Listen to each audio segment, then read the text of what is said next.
Is there any truth to the claim made by Minister Malik Samaravikrama that Cabinet approved the Sri Lanka-Singapore Free Trade Agreement?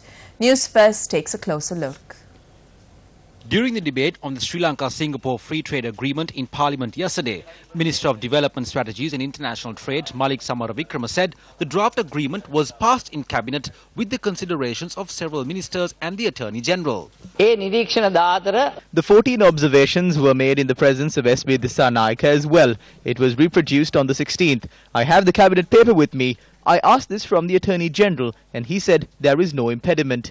If you wish, you may file a case and watch what happens. The ministers claim that the agreement was discussed in Cabinet on the 16th of January this year is true. However, the Cabinet of Ministers had only approved to sign the agreement subject to clearance of the Attorney General. A letter addressed by the Secretary to the Cabinet of Ministers the next day to the Attorney General and Secretaries to the Ministries of Foreign Affairs and Development Strategies and International Trade states the finalized draft agreement should be submitted to the Cabinet through the Minister for consideration.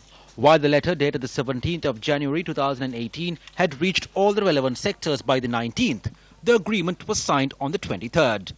However, the Cabinet of Ministers convened only a week later, which was on the 30th of January. This casts a cloud of doubt over Minister Malik Samaravikrama's statement that the Sri Lanka-Singapore Free Trade Agreement, which was supposedly drafted with the clearance of the Attorney General, was resubmitted to Cabinet. A decision was taken on the 16th to sign the agreement, but it was on the basis of it being subject to clearance of the Attorney General. On the 17th, the Secretary to the Cabinet of Ministers addressed a letter to the Attorney General saying to make the amendments made by the ministers and resubmit it to Cabinet and to submit the finalized draft agreement to the Minister to be presented to Cabinet for consideration. In addition to the Secretary to the Cabinet of Ministers, the Minister of Justice Talathathu Korala has also submitted her recommendation stating this proposal has been approved subject to the approval of the Attorney General and resubmitted to the Cabinet. Why is Cabinet, the Parliament and the people of this country being deceived?